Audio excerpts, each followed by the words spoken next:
அஸ்ஸலாமு அலைக்கும். Welcome to my channel. Hello friends, எல்லோரும் எப்படி இருக்கீங்க? இன்றைக்கி வீடியோவில் நீங்கள் பார்க்க போகுது சிக்கன் கிரில் கோம்போ. அதாவது சிக்கன் கிரில் பார்த்திங்கன்னா நம்ம கடையில் வாங்கினோம்னா அது கூட என்னென்ன இருக்கும்னா ஹம்முஸ் இருக்கும், அப்புறம் குபூஸ் இருக்கும், அப்புறம் அடுத்ததாக பார்த்திங்கன்னா கார்லிக் சாஸ் இருக்கும், அப்புறம் சலாட் இருக்கும்.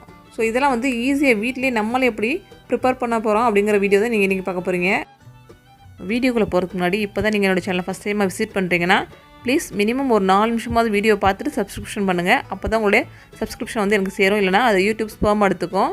இந்த வீடியோ கொஞ்சம் லென்த்தாக தான் இருக்கும், முடிஞ்ச அளவுக்கு போரிங் இல்லாமல் இன்ட்ரெஸ்ட்டாக கொண்டு போக ட்ரை பண்ணியிருக்கிறேன். ஸோ ஸ்கிப் பண்ணாமல் வீடியோவை பார்த்து என்ஜாய் பண்ணுங்கள். வாங்க இப்போ வீடியோக்குள்ள. ஃபஸ்ட்டு பார்த்தீங்கன்னா கிரில் சிக்கன் ரெடி பண்ண போகிறேன். அதுக்கு நான் ஒரு முழு கோழி எடுத்துருக்கிறேன். இது வித் ஸ்கின்னோட எடுத்துருக்கிறேன். இதில் வந்து இது மாதிரி சின்ன சின்ன ஹோல்ஸ் போட்டுக்க போகிறேன். அப்போ தான் மசாலா வந்து நம்ம உள்ளே சேருங்கிறதுக்காக இந்த மாதிரி ஹோல் போட்டுக்கிறேன். நீங்கள் ஃபோக் கூட யூஸ் பண்ணி ஹோல் போட்டுக்கலாம். இது மாதிரி போட்டதுக்கப்புறம் இதுக்கு தேவையான மசாலா என்னென்னு பார்த்துக்கலாம்.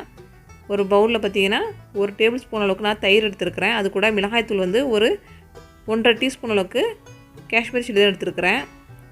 ஒரு 1/2 டீஸ்பூன் அளவுக்கு சீரகத்தூள், 2 டீஸ்பூன் அளவுக்கு மல்லித்தூள், ஒரு 1/4 டீஸ்பூன் அளவுக்கு ஜாதிக்காய் வந்து பவுடர். இது ஆப்ஷன் தான், இல்லைன்னா ஸ்கிப் பண்ணிடுங்க. அடுத்ததாக உப்பு தேவையான அளவுக்கு, இஞ்சி பூண்டு பேஸ்ட்டு 1 டீஸ்பூன் அளவுக்கு சேர்த்துருக்கிறேன். ஒரு 1/2 லெமன் வந்து விதையெல்லாம் நீக்கிட்டு அதையும் சேர்த்துக்கிறேன். சேர்த்ததுக்கப்புறமா இதை நல்லா மிக்ஸ் பண்ணிக்கலாம். நீங்கள் விருப்பப்பட்டால் ஆயில் கூட சேர்த்துக்கலாம். அதில் கொஞ்சம் நல்லா அந்த பைண்ட் ஆகி அந்த இதில் மசாலா வந்து ஒட்டுறதுக்காக ஆயில் கூட சேர்த்துக்கலாம். இந்த மாதிரி நல்லா மிக்ஸ் பண்ணதுக்கப்புறம் இந்த கோழியில் ஃபுல்லாக வந்து நான் மேலே கீழே உள்ள எல்லா சைட்லேயும் பார்த்திங்கன்னா இந்த மசாலா வந்து நல்லா அப்ளை பண்ணிக்கிறேன். இது ஸ்கின்னோடு இருக்கனால இந்த ஸ்கின்னுக்குள்ளேயும் நான் அந்த மாதிரி அந்த ஸ்கின்னை லேசாக ரிமூவ் பண்ணி அதிலே சேர்த்துக்கிறேன். அப்போ தான் மசாலா வந்து நல்லா அதில் சாரும். இல்லைனா உப்பு உங்களுக்கு பார்த்திங்கன்னா அந்தளவுக்கு உப்பு சேராது. இந்த மாதிரி கம்ப்ளீட்டாக வந்து மசாலாவை நல்லா அப்ளை பண்ணிவிட்டு மினிமம் ஒரு 6 மணி நேரமாவது இதில் அப்படியே மசாலா செட் ஆகட்டும். அப்படியே விட்டுங்க. ஃப்ரிட்ஜில் வந்து ஒரு ஓவர் நைட் கூட வச்சா கூட இன்னும் நல்லா மசாலா செட் ஆகும். இப்போ பார்த்திங்கன்னா ஒரு 6 மணி நேரம் கழிச்சு இந்த மாதிரி நான் குக்கிங் ரேஞ்சில் உள்ள கிரில்லில் வந்து நான் கிரில் பண்ண போகிறேன். அதில் உள்ள அந்த கம்பியை தான் வந்து பாருங்கள் இந்த மாதிரி நல்லா இன்சர்ட் பண்ணிடணும். நல்லா டைட்டாக நல்லா வந்து கிளிப் பண்ணால் தான் அது கிரில்லிங் ஆகும்போது இந்த கால்லாம் தனியாக பிரிஞ்சு வராமல் இருக்கும். ஸோ அந்த கால் அப்புறம் வந்து இந்த ஷோல்டர் பகுதி இது வந்து ஒரு நல்ல திக்கான வந்து நூல் வச்சு நல்லா அந்த மாதிரி கட்டிடணும். அப்போ தான் அது ஸ்ட்ராங்காக நிற்கும். ஸோ இந்த மாதிரி கட்டினதுக்கப்புறம் பார்த்திங்கன்னா நான் குக்கிங் ரேஞ்சில் உள்ள ஓவனில் இது இன்சர்ட் பண்ணிட்டேன். இப்போ இது கிரில் ஆகிட்டுருக்கு. இதை நம்ம க்ளோஸ் பண்ணிடலாம். இது பார்த்திங்கன்னா கிரில் ஆகிறதுக்கு ஒரு கரெக்டாக 3 மணி நேரம் ஆகும் எனக்கு இந்த குக்கிங் ரேஞ்சில். ஒவ்வொரு குக்கிங் ரேஞ்சும் ஒவ்வொரு மாதிரி இருக்கும். என்னோடய குக்கிங் ரேஞ்சில் இது கொஞ்சம் டைமாக தான் ஆகும். ஏன்னா இதில் வந்து ஃப்ளேம் பார்த்திங்கன்னா கொஞ்சம் ஸ்லோவாக இருக்கும். ஸோ இந்த கிரில் ஆகிற டைமுக்குள்ளே நம்ம மற்ற விஷயங்களை வந்து ரெடி பண்ணிடலாம். குபூஸ் ரெடி பண்ணலாம், அப்புறம் மற்ற இதுலேயும் ரெடி பண்ண போகிறேன். ஸோ இப்போ பார்த்திங்கன்னா கிட்டத்தட்ட கரெக்டாக ஒரு 3 மணி நேரம் கழிச்சு பார்த்திங்கன்னா நல்லா அந்த மாதிரி சூப்பராக கிரில் ஆயிடுச்சு. பாருங்கள், அதில் உள்ள கொழுப்பெல்லாம் வந்து அந்த கீழே உள்ள ஃபாயில் பேப்பரில் வந்து வடிஞ்சிருக்கு. இப்போ நம்முடைய கிரில் சிக்கன் சூப்பராக ரெடி ஆயிடுச்சு. அடுத்தது என்ன செய்ய போகிறோம் பார்த்திங்கன்னா குபூஸ் செய்ய போகிறேன். குபூஸ் பார்த்திங்கன்னா நம்ம கம்ப்ளீட்டாக வந்து மைதாவில் செய்யலாம், இல்லை கோதுமை மிக்ஸ் பண்ணி பண்ணலாம். இன்றைக்கி பார்த்திங்கன்னா 2 கப் அளவுக்கு கோதுமை மாவு, 1 கப் அளவுக்கு மைதா எடுத்துருக்கேன். நீங்கள் 2 கப் அளவுக்கு மைதா, 1 கப் அளவுக்கு கோதுமை மாவு கூட எடுத்துக்கலாம். அடுத்தது இதுக்கு தேவையான அளவுக்கு உப்பு சேர்த்துக்கலாம். உப்பு சேர்த்ததுக்கப்புறமா ஈஸ்ட் வந்து 1 டீஸ்பூன் அளவுக்கு நான் சேர்த்துக்கிறேன். சுகர் வந்து ஒரு 2 டீஸ்பூன் அளவுக்கு சேர்த்துக்கிறேன். சேர்த்ததுக்கப்புறம் அதை நல்லா மிக்ஸ் பண்ணி விட்டுக்குங்க. இப்போ இதில் 1 டேபிள் ஸ்பூன் அளவுக்கு நான் ஆலிவ் ஆயில் சேர்த்துக்கிறேன். நீங்கள் நார்மல் குக்கிங் ஆயில் கூட சேர்த்துக்கலாம். சேர்த்ததுக்கப்புறம் நல்லா இதே மாதிரி மிக்ஸ் பண்ணிவிட்டு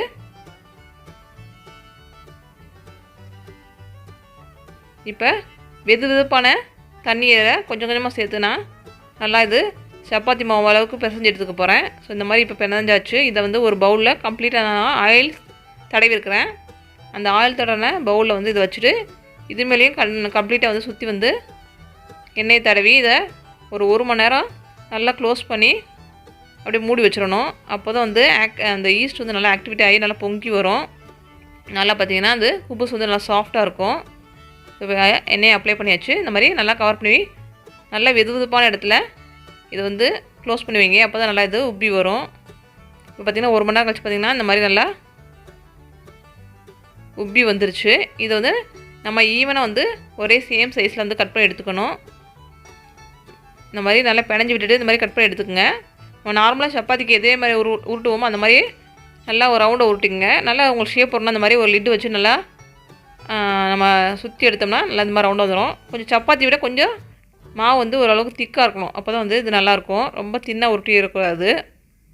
இப்போ இது வந்து ஒரு சூடான பேனில் போட்டு ஒரு 2 நிமிஷம் விடுங்க. இந்த மாதிரி பபிள்ஸாக வரும். அதுக்கப்புறம் நல்லா திருப்பி போட்டு இந்த பக்கம் ஒரு 2 நிமிஷம் வச்சுட்டு இது டைரெக்டாக நம்ம அடுத்து வந்து பார்த்திங்கன்னா அந்த கேஸ் ஸ்டவ் டாப்பில் வைக்க போகிறோம். அந்த பேனர் வந்து பேன் இல்லாமல் பாருங்கள் இந்த மாதிரி வச்சிங்கன்னா நல்லா உப்பி வரும். அதே மாதிரி 2 பக்கம் திருப்பி போட்டு எடுத்திங்கன்னா சூப்பர் நம்மளுடைய குபூஸ் வந்து ரெடி ஆயிரும்.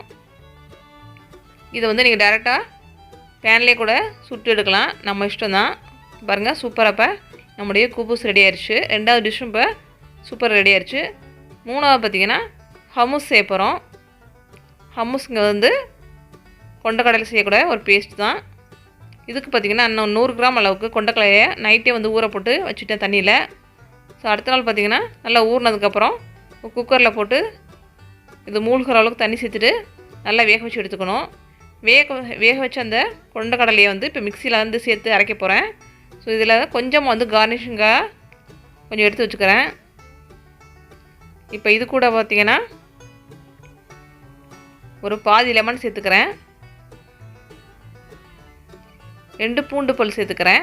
இது சின்ன சின்ன பீசஸ் கூட நீங்கள் கட் பண்ணி போட்டுக்கலாம் அரையிலனா. அப்புறமா 1 டீஸ்பூன் அளவுக்கு ஆலிவ் ஆயில் சேர்த்துக்கிறேன். உப்பு தேவையான அளவுக்கு சேர்த்துக்கலாம். சேர்த்துட்டு இந்த மாதிரி அரைச்சி எடுத்துக்கங்க. கம்ப்ளீட்டாக அரையாது. ஸோ இந்த மாதிரி கொஞ்சம் அரைஞ்சதுக்கப்புறமா நம்ம இந்த வேக வச்ச கொண்டக்கடலை தண்ணி இருக்கு இல்லையா, அதை வந்து கொஞ்சம் வெதுப்பாகவே சேர்த்து கொஞ்சம் கொஞ்சமாக இந்த மாதிரி அரைச்சிக்கணும். இது கொஞ்சம் சேருங்க. அதுக்கப்புறம் வந்து ஆலிவ் ஆயில் 2யும் கொஞ்சம் மாற்றி மாற்றி சேர்த்து நல்லா பேஸ்ட் மாதிரி பதம் வர வரைக்கும் நல்லா அரைச்சி எடுத்துக்கணும். உங்களுக்கு நல்லா இன்னும் ஸ்மூத்தாக வரணும்னா கொண்டக்கடலை வெந்ததுக்கப்புறம் அதோடைய தோலை வந்து நீக்கிட்டு நீங்கள் அரைச்சி எடுக்கலாம். இன்னும் நல்லா ஃபைன் பேஸ்ட்டாக வரும். ஸோ இப்போ வந்து நம்மளுடைய ஹம்மஸ் ரெடி ஆயிடுச்சு. நம்ம மிச்சம் வச்சுருக்க அந்த கார்னிஷிங்காக வச்சுருந்த கொண்டக்கடலையும் சேர்த்துட்டு சுற்றி வந்து ஆலிவ் ஆயில் சேர்த்துக்கலாம். அவ்வளோதான், சூப்பரான ஹம்மஸ் வந்து இப்போ வீட்டிலே ரெடி ஆயிடுச்சு.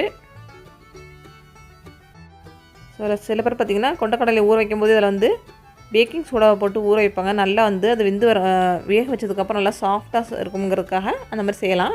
நம்ம விருப்பம்தான். இப்போ அடுத்தது பார்த்திங்கன்னா நம்ம பார்க்க போகிற டிஷ் வந்து கார்லிக் சாஸ் பார்க்க போகிறோம். இது ஒரு சூப்பரான வந்து சைட் டிஷ் தான். இது பார்த்திங்கன்னா இதுக்கு தேவையான பொருட்கள்லாம் 4 பூண்டு பழம் எடுத்துக்கிறேன், ஒரு லெமன், 3 முட்டை எடுத்துருக்கிறேன், அப்புறமா வந்து ஒரு 1/2 கப் அளவுக்கு ஆலிவ் ஆயில் எடுத்துருக்கிறேன், உப்பு தேவையான அளவுக்கு. ஸோ இது வந்து நம்ம சின்ன சின்ன பீசஸாக கட் பண்ணி எடுத்துக்க போகிறோம். வெள்ளை பூண்டையும் அப்புறம் லெமன் ஜூஸ் எடுத்துக்க போகிறோம். முட்டையோட வெள்ளைக்கரு மட்டும் தான் இப்போ எடுக்க போகிறோம். நம்ம இப்போ 3 முட்டையோட வெள்ளைக்கரு எடுத்தாச்சு. அடுத்ததாக வெள்ளை பூண்டையும் சின்ன சின்ன பீசஸாக கட் பண்ணி வச்சுருக்கிறேன், லெமன் ஜூஸ் எடுத்துருக்கிறேன். நல்லா உங்களுக்கு க்ரீமியாக வேணும்னு நினச்சிங்கன்னா முட்டையை வந்து நல்லா ஃப்ரிட்ஜில் வச்சு கூலிங்காக வச்சு எடுத்து பீட் பண்ணுங்கள். நல்லா க்ரீமியாக வரும். நான் மறந்துட்டேன் ஃப்ரிட்ஜில் வைக்கிறதுக்கு. அப்படியே தான் வந்து ரூம் டெம்பரேச்சரில் இருக்க முட்டையை தான் யூஸ் பண்ணேன். அடுத்ததாக மிக்ஸி ஜாரில் நம்ம வச்சுருக்க வெள்ளை பூண்டை போட்டு இந்த மாதிரி லைட்டாக பல்ஸ் பண்ணி எடுத்துக்கலாம். அது கூட வச்சுருக்க முட்டையோட வெள்ளைக்கருவை சேர்த்து அது கூட ஒரு 1/4 டீஸ்பூன் அளவுக்கு உப்பையும் சேர்த்து ஒரு 2 நிமிஷம் நல்லா பீட் பண்ணுங்கள். பீட் பண்ணிங்கன்னா லைட்டாக ஒரு க்ரீமியாக வரும். வந்ததுக்கப்புறம் நம்ம வச்சுருக்கிற ஆயிலையும் லெமனையும் கொஞ்சம் கொஞ்சமாக சேர்த்து ஆட் பண்ணி மிக்ஸியில் வந்து அடித்து எடுக்கணும். ஸோ ஆயில் வந்து மொத்தமாக சேர்த்துடாதீங்க, அந்த மாதிரி க்ரீமி டெக்ஸ்சர் வராது. ஸோ கொஞ்சம் கொஞ்சமாக சேர்க்கணும். நல்லா அந்த ஃபுட் ப்ராசஸர்னால் உங்களுக்கு நல்லா இன்னும் ஈஸியாக இருக்கும். அந்த மேலே உள்ள லிட்டை வந்து ஓப்பன் பண்ணி ஆயில் சேர்க்குற மாதிரி இருந்தால் நல்லா உங்களுக்கு க்ரீமி டெக்ஸ்சர் வரும். ஸோ என்கிட்ட வந்து இந்த மாதிரி லிட்டு தான் இருக்கனால ஓப்பன் பண்ணி தான் ஊற்றுற மாதிரி இருந்துச்சு. இப்போ பாருங்கள் ஓரளவுக்கு க்ரீமியாக வந்துருச்சு. இன்னும் வந்து நம்ம பீட் பண்ணி எடுக்கணும். நல்லா பீட் பண்ண பார்த்திங்கன்னா மிக்ஸி ஜாரில் வச்சு இந்த மாதிரி க்ரீமியாக வந்துடும். நான் ஏற்கனவே சொன்ன மாதிரி முட்டையை வந்து நீங்கள் ஃப்ரிட்ஜில் எடுத்து வச்சிங்கன்னா நல்ல ஒரு க்ரீமி டெக்ஸ்சர் வரும். இப்போ நம்மளுடைய கார்லிக் சாஸும் ரெடி ஆயிடுச்சு. ஸோ ஃபைனலாக பார்த்திங்கன்னா சாலட் தான், அது பெருசாக ஒன்றும் இல்லை. நான் வந்து குக்கும்பரும் கேரட் தான் அதுக்கு அதை கட் பண்ணி வச்சுருக்கிறேன்.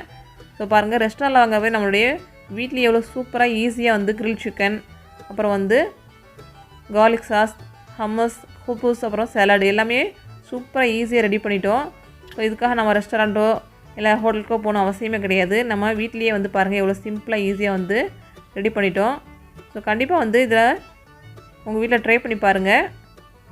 ஓவனில் இல்லைனாலும் பிரச்சனை இல்லை. நீங்கள் வந்து கேஸ் ஸ்டவ் டாப்லேயே வந்து நம்ம மசாலா அந்த மாதிரி போட்டு நல்லா அகலமான ஒரு பாத்திரமாக இருந்துச்சுன்னா அதில் வந்து ஆயில் ஊற்றி நீங்கள் க்ளோஸ் பண்ணி இந்த மாதிரி ஃப்ரை பண்ணி எடுத்துக்கலாம். ரொம்பவே டேஸ்ட்டாக இருந்துச்சு பார்த்திங்கன்னா. ஸோ சொல்ல மாதிரி அந்த மாதிரி நீங்கள் கிரில் பண்ணதுக்கப்புறம் கட் பண்ணியிருக்க அந்த நம்ம ஏற்கனவே கட்டி வச்சுருந்த நூலை வந்து கட் பண்ணி எடுத்துருங்க. அப்போ தான் வந்து சாப்பிட்றதுக்கு ஈஸியாக இருக்கும். அவ்வளோதான் ஃப்ரெண்ட்ஸ், இன்றைக்கி வீடியோவில் 4 ரெசிபிஸ் நான் உங்களுக்கு செஞ்சு காமிச்சிருக்கிறேன்.